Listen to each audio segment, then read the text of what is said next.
Hello friends, कैसे हो आप सब लोग। स्वागत है एक बार फिर से आप सभी का द नॉलेज रेस पर। केमिस्ट्री इन एवरीडे लाइफ का ये लेक्चर 4 है और इस लेक्चर के अंदर आज हम लोग पढ़ने वाले हैं केमिकल्स इन कॉस्मेटिक्स। तो कॉस्मेटिक्स आप सभी लोग जानते होंगे कि क्या होते हैं। अगर नहीं जानते हैं तो ये लेसन पूरा एंड तक देखो, तो आपको पता चलेगा कि कॉस्मेटिक्स क्या चीज़ें होती हैं।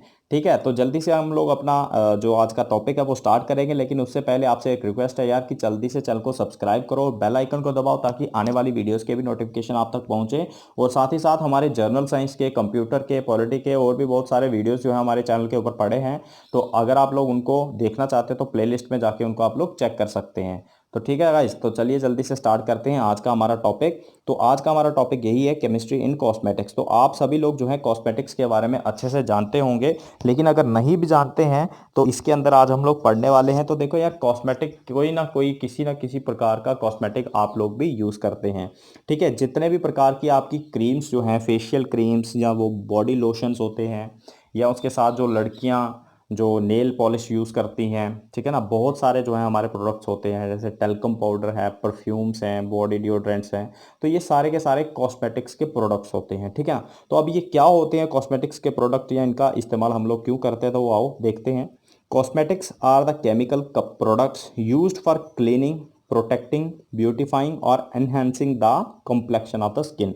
ठीक है, तो देखो यार, हर एक की जो स्किन होती है उसका अपना एक कॉम्प्लेक्शन होता है, यानी कि एक तरीके से बोलो तो उसका कलर होता है। ठीक है ना, तो हम लोग क्या करते हैं कि अपनी स्किन को या तो क्लीन करने के लिए, या फिर उसको हार्मफुल रेडिएशंस या फिर बैक्टीरिया या किसी और प्रकार का जो इन्फेक्शन है उससे बचाने के लिए, या फिर उसको ब्यूटीफाई करने के लिए, यानी कि उसको हम एक अच्छा टेक्सचर देने के लिए, अच्छा कलर देने के लिए, जितने भी टाइप के केमिकल प्रोडक्ट्स का इस्तेमाल हम लोग करते हैं उन्हीं को हम लोग क्या कहेंगे, कॉस्मेटिक्स कहेंगे। ठीक है गाइस, तो आई होप कि आपको पता चला होगा कि कॉस्मेटिक्स क्या होते हैं। तो देखो, हमारे पास जो है बहुत सारे जो हैं कॉस्मेटिक्स होते हैं जो हम लोग अपनी स्किन के लिए जो है इस्तेमाल करते हैं। तो उनके अंदर जो है मेन जो आते हैं हम लोग उसके अंदर इस वीडियो के अंदर वही डिस्कस करने वाले हैं। तो सबसे पहले हमारे पास आती हैं स्किन केयर क्रीम्स। ठीक है ना, फिर आते हैं जैसे हमारे पास परफ्यूम्स आते हैं, फिर बॉडी डिओड्रेंट्स आते हैं, फिर टेल्कम पाउडर वगैरह आते हैं।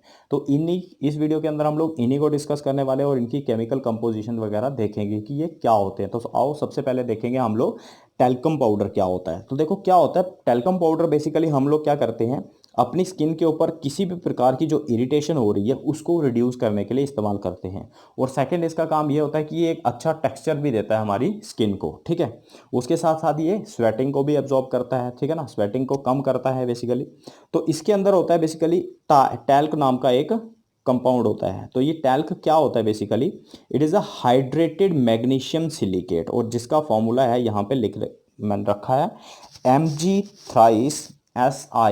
Si4O10OH twice. तो ये किसका फॉर्मूला है, मैग्नीशियम सिलिकेट्स। तो अगर आपको कोई भी पूछे कि जितने भी हमारे टैल्कम पाउडर होते हैं तो उसका बेसिक कंपोजिशन क्या होता है, तो आप लोग बोल सकते हो उसमें मैग्नीशियम सिलिकेट्स होते हैं। तो कुछ ऐसे भी होते हैं जिनके अंदर एल्युमिनियम सिलिकेट्स भी होते हैं।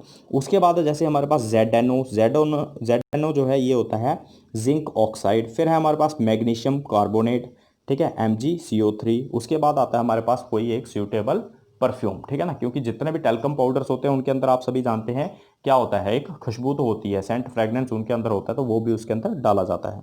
तो नेक्स्ट चलते हैं, अगला देखते हैं हम लोग परफ्यूम्स। तो देखो परफ्यूम्स का सीधा मतलब जो होता है वो होता है सेंट या फ्रेग्रेंस के साथ। ठीक है, तो परफ्यूम्स क्या होते हैं, these are the liquid solutions having pleasant fragrance. ऐसे लिक्विड सॉल्यूशन जिनके अंदर एक फ्रेगनेंस होती है, खुशबू होती है, उनको हम लोग परफ्यूम बोल सकते हैं। और इनको जो है हम लोग जनरली बॉडी के ऊपर अप्लाई करते हैं टू रिड्यूस द स्मेल, है ना, या फिर अच्छा खुशबूदार अगर हम लोग होना चाहते हैं, अपनी बॉडी को बनाना चाहते हैं, तो हम लोग अपने ऊपर परफ्यूम को डाल सकते हैं। तो इसके अंदर किसी भी प्रकार की कोई एंटी बैक्टीरियल जो है प्रॉपर्टीज नहीं होती। ठीक है ना, किसी भी प्रकार का कोई अगर बैक्टीरिया है या फंगस है, अगर वो ग्रो कर रहा है हमारी बॉडी के ऊपर, तो उसको जो खत्म नहीं करेगा, सिर्फ ये हमारी बॉडी को क्या करेगा, एक सेंट देगा।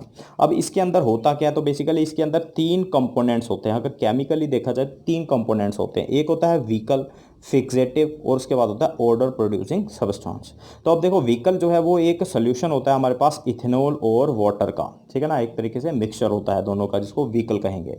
फिर होता है फिक्सेटिव, उसके अंदर जो है सैंडलवुड ऑयल डाला जाता है, बेंजोइन वगैरह जो है ये चीज़ें डाली जाती हैं। ठीक है, उसके बाद आता है हमारे पास ऑर्डर प्रोड्यूसिंग सब्सटेंस। तो ऑर्डर प्रोड्यूसिंग सब्सटेंस हो गया जो खुशबू देगा एक प्रकार से, जिसको हम लोग बोल सकते हैं ना, जो जितना भी परफ्यूम होगा उसके अंदर खुशबू जो है वो प्रॉपरली इसी की वजह से होगी। तो इसके अंदर आते हैं बेसिकली हमारे टर्पिनॉइड्स। तो टर्पिनॉइड्स ऐसे केमिकल कंपाउंड्स होते हैं जो फ्रेगनेंस को प्रोड्यूस करते हैं, जिसके अंदर है हमारे पास जैसे लिनालोल है, ठीक है। उसके बाद हमारे पास क्या है, एनिसल्डिहाइड है। इसके अलावा और भी बहुत सारे हमारे पास ऐसे कंपाउंड्स होते हैं जो टर्पिनॉइड्स की कैटेगरी के अंदर आते हैं। तो ये था हमारा परफ्यूम्स, जिसके अंदर तीन चीज़ें इंपॉर्टेंट है, एक व्हीकल होता है, फिक्सेटिव होता है और ऑर्डर प्रोड्यूसिंग सब्सटेंस होता है।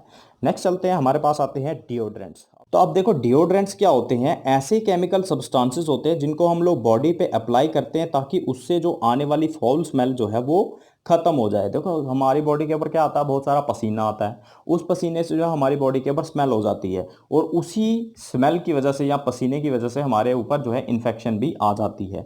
तो अब डिओड्रेंट का क्या काम होता है, बेसिकली एक तो हमारी बॉडी को ये क्या करेगा, जितनी भी फाउल स्मेल है उसको खत्म करेगा, तो हमारी बॉडी को फ्रेगनेंस देगा, और साथ ही साथ जितनी भी स्वेटिंग से होने वाली इन्फेक्शंस हैं, जब बैक्टीरिया जो ग्रो करता है हमारी बॉडी के ऊपर उससे होने वाली इन्फेक्शन उनको भी खत्म करेगा।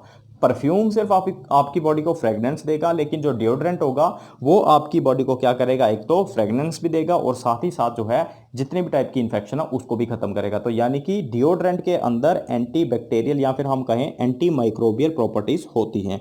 तो यहाँ पे ये मैंने लिख रखा है, तो ये आपने पीछे पढ़ा कि जो परफ्यूम्स होते हैं उनके अंदर एंटी बैक्टीरियल प्रॉपर्टीज नहीं होती, लेकिन जो हमारे डिओड्रेंट होते हैं तो उसके अंदर ये होती हैं। तो उसके बाद जो है इसके अंदर बेसिकली क्या है केमिकल कंपोजिशन, तो जितने भी डिओड्रेंट होते हैं उनको आप लोग घर में देख सकते हैं, उनकी इंग्रेडिएंट्स वहाँ पे लिखे होते हैं। तो सबसे पहले हमारे पास आता है जैसे स्टीराइल अल्कोहल, ठीक है, एक प्रकार का अल्कोहल है। फिर परफ्यूम जो खुशबू देने वाला होगा उसको, फिर sodium stearate, aluminium salts, ZNO। तो ये हमारी कुछ ऐसी केमिकल स्पीसीज हैं जो हमारे डिओड्रेंट्स की प्रिपरेशन के अंदर डाली जाती हैं। साथ ही साथ हमारे पास जो है जितने भी डिओड्रेंट्स होते हैं ये हाईली फ्लेमेबल होते हैं due to the presence of the alcohol which catches fire very quickly. तो आप सभी जानते हैं कि अल्कोहल जितने भी होते हैं वो फायर को कैच करते हैं, ठीक है ना। जैसे आजकल हम लोग क्या यूज़ कर रहे हैं, हैंड सैनिटाइजर यूज़ कर रहे हैं। तो हैंड सैनिटाइजर के अंदर में आपको बता दूं कि हमारे पास क्या होता है, अल्कोहल होता है, ठीक है ना, आइसोप्रोपाइल अल्कोहल। तो अल्कोहल जो है वो बेसिकली जितने भी सेल स्ट्रक्चर्स होते हैं आपके जो बैक्टीरिया वायरस वगैरह उनको ख़त्म कर देते हैं, ठीक है ना।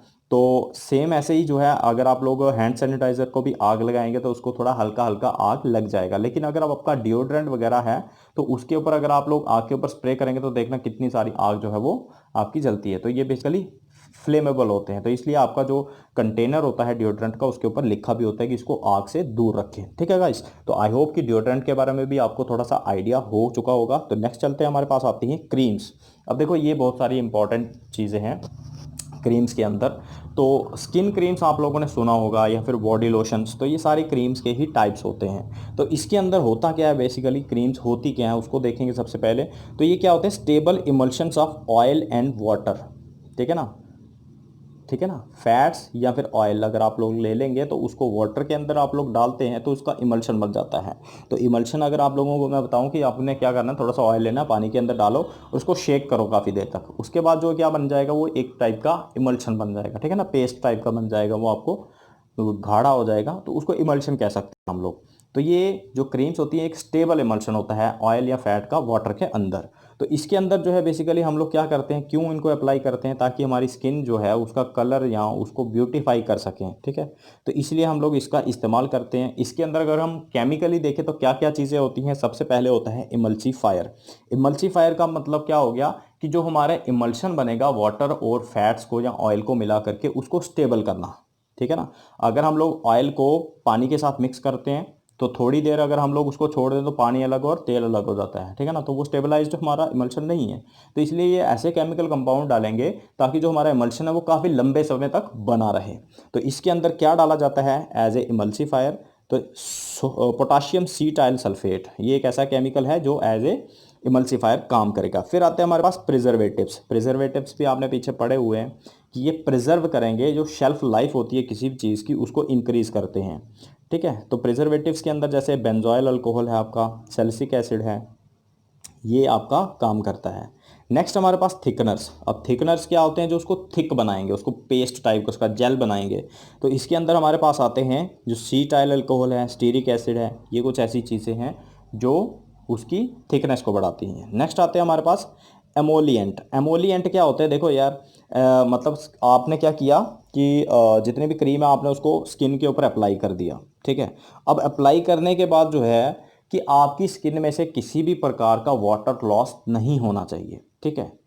तभी जो है आपकी स्किन जो है वो सॉफ्ट रहेगी। तो इसलिए एमोलिएंट ऐसा केमिकल होता है, जब हम क्रीम के अंदर डालेंगे तो उस क्रीम को जब हमने स्किन के ऊपर अप्लाई किया तो किसी भी प्रकार का वाटर लॉस नहीं होगा हमारी स्किन से, और हमारी स्किन की नमी बनी रहेगी, जिससे हमारी स्किन सॉफ्ट रहेगी, ठीक है। तो उसके लिए हम लोग क्या डालते हैं, ग्लिसरीन डालते हैं, जिंक ऑक्साइड। इसके अलावा और भी बहुत सारे होते हैं, सिर्फ मैं यहाँ पे एक एक दो दो एग्जाम्पल्स आपको बता रहा हूँ ताकि आपको जो है किसी भी कॉस्मेटिक प्रोडक्ट के बारे में आइडिया हो जाए। तो हमने यहाँ पे 4 टाइप के जो है कॉस्मेटिक के प्रोडक्ट पढ़े हैं, बहुत सारे हैं हमारे पास, लेकिन हम सभी को डिस्कस नहीं कर रहे हैं। जो इंपॉर्टेंट थे वो मैंने आपको यहाँ पे बता दिए, और उनकी केमिकल कंपोजिशन भी। तो यही था गाइस आज की हमारी इस वीडियो में। तो thank you so much for watching this video. अगर आप लोगों को ये वीडियो अच्छा लगा है तो प्लीज़ यार लाइक करो और कमेंट में बताओ कि हमारा कंटेंट आपको कैसा लग रहा है।